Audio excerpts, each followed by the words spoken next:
Bonjour et bienvenue dans ce journal.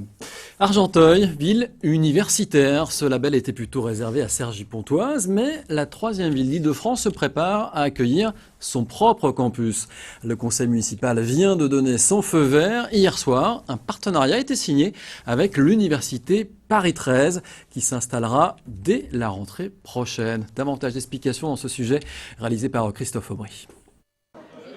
Le conseil municipal a dit oui. Dès la rentrée 2011, Argenteuil aura sa propre université. Ce sera une annexe de Paris 13. Elle devrait emménager ici, dans les locaux de cet ancien commissariat de police. Au total, ce sont 400 étudiants en master et licence qui sont attendus pour des cursus en économie et en mécanique.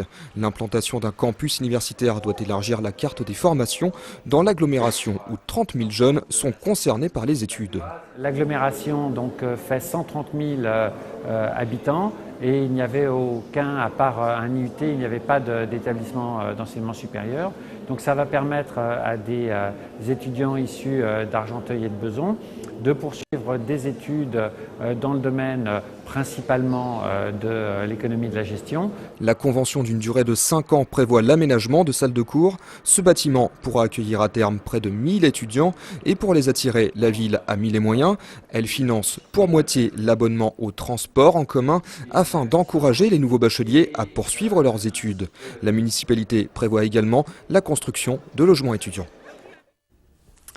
En bref, un rapport de la Cour des comptes épingle sévèrement la RATP et la SNCF. Chaque jour, 7 400 000 passagers empruntent les transports ferroviaires en région parisienne. Résultat, un réseau complètement saturé et inadapté. La Cour des comptes relève dysfonctionnement et sous-investissement. Résultat, la Cour des comptes recommande une hausse des tarifs qu'elle juge inéluctable. Une mesure nécessaire pour améliorer les réseaux existants, explique la Cour, d'autant plus que la plupart des travaux envisagés par le STIF coûtent plus cher que prévu. Sur la période 2000 à 2006, les 25 projets lancés ont coûté en moyenne 92% plus cher que ceux qui étaient annoncés. Allez, reportage maintenant sur le comité intermouvement auprès des évacués, plus connu sous le sigle de la CIMAD. La CIMAD défend depuis 70 ans maintenant les droits des sans-papiers à travers 93 permanences réparties dans l'Hexagone. L'association est l'une des rares à pouvoir intervenir dans les centres de rétention et à s'occuper des demandeurs d'asile. Et la Gicoli a suivi pour nous les procédures de la permanence de Cergy. Reportage. Ça fait 1 année et demie que je suis en attente de la régulation de ma situation. Donc je ne peux pas travailler, je ne peux rien faire, je vis chez autrui. Donc je suis comme un fugitif ici en France. Cisco a 30 ans. Il est congolais et cela fait depuis 2 ans maintenant qu'il a épuisé la plupart des recours pour tenter de régulariser sa situation. Pour la première fois, il fait appel à la CIMAD, un organisme de solidarité active qui vient en aide aux personnes en situation irrégulière. Vous êtes entré en France quand ? Je suis entré en Vous avez France. un récépissé ? Oui, je suis entré en France le 31 mars 2009. Après un entretien d'une quinzaine de minutes et la constitution d'un dossier juridique, il reste sur sa réserve. C'était un entretien basique, quoi, comme dans tous les bureaux, préfecture, assistance sociale. J'espère qu'avec eux, ça ne sera pas encore la même galère que partout. Une galère partagée par plus de 42 000 demandeurs d'asile, parfois sans papier mais jamais sans droit. La CIMAD de Cergy, qui compte 6 salariés, reçoit une dizaine de cas tous les mercredis. Entre la lenteur des procédures et certains imbroglios administratifs, Jacques Delfos reconnaît bien les limites juridiques de l'institution. Alors notre action, bien sûr, elle est relativement limitée, mais nous avons la possibilité d'approcher la Cour nationale pour essayer d'avoir une réponse et voir si son audience va venir dans les temps qui viennent. La CIMAD intervient en parallèle dans le local de rétention de Cergy. Une intervenante s'occupe tout spécialement du cas des femmes et peut même s'exprimer en arabe. On est à Cergy, donc il n'y a pas une communauté arabophone très importante, mais là vous voyez, je suis avec un Soudanais. Depuis le 6 octobre, un ouvrage intitulé Chronique de rétention décrit l'enfer de la rétention administrative et l'aggravation de l'atteinte aux droits des migrants. Une véritable sonnette d'alarme quand on sait que le nombre d'étrangers sans papier en France oscille entre 200 000 et 400 000. Du sport maintenant avec du tennis de table. Mardi soir, l'AS Pontoise-Cergy, seulement 7e de Pro A après un début de saison décevant, recevait la Romagne, une équipe encore invaincue. Fabien Madigou est allé guetter les réactions des Valdoisiens.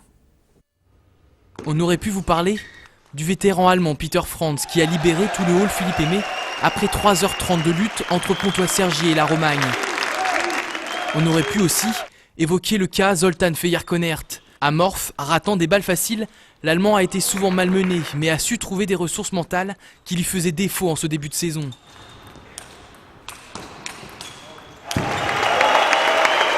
Résultat, 2 victoires à la clé, dont une à l'arraché, 18 points à 16 dans la manche décisive.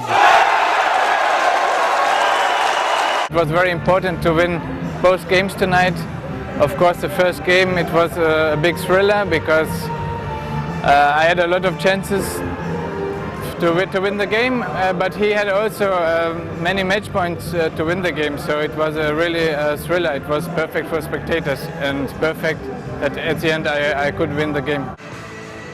On aurait également dû vous parler d'Adrien Matenay, désormais numéro 43 mondial et meilleur français. En un an, l'ancien Beauchampois a connu une progression fulgurante. Mais mardi soir, si Adrien a repoussé en 4-7 son ancienne bête noire Brice Olivier, il a ensuite été asphyxié par le chinois Tinian Chen, injouable mardi soir. C'est vrai que ça fait bizarre parce que je suis venu dans le club en mettant numéro 4 et après je suis numéro 1, je suis passé assez rapidement numéro 1. Mais je ne me considère pas comme leader, je suis leader sur le papier, mais après au niveau du jeu, avec mes collègues, moi je trouve qu'ils jouent aussi bien que moi, donc c'est comme d'hab, quoi. Je me mets aucune pression. Du coup, de cette rencontre face à la Romagne, on a surtout retenu la force du collectif valdoisien, l'homogénéité d'un groupe où chaque pongiste peut créer l'exploit. De bon augure à quelques semaines du dernier match de poule de Ligue des Champions, où Pontoise-Cergy peut aller chercher la 3e place, synonyme de qualification en Etu Cup.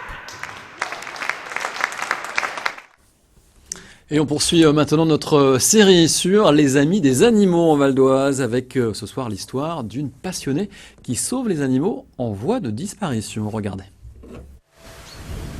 Au beau milieu du Vexin, on peut apercevoir une poule de Houdan, des moutons d'Ouessant ou d'autres savoyards ou encore un cochon de Gascogne. Dans cette ferme, pas comme les autres, ces animaux ont un point commun. Ils sont tous en voie de disparition. La grande consommation n'en veut plus. Résultat, les éleveurs boudent leur reproduction. Pour preuve, ce Malucien du Poitou existait par dizaines de milliers au XIXe siècle. Aujourd'hui, il ne reste qu'une quarantaine d'étalons dans tout le pays. Alors il a servi à assécher le marais du Poitou, qui était infesté et qui, après cet assèchement, a permis la culture maraîchère. Alors il a des longs poils parce qu'il est adapté au travail dans l'eau. Donc des poils longs au niveau des pieds qui lui font comme des bottes, qui lui protègent les sabots, et au niveau de la tête et de l'encolure pour le protéger des insectes. La modernisation a eu donc raison du cheval de trait, remplacé par le tracteur. Quant aux producteurs de viande bovine, ces derniers ont également fait des choix économiques.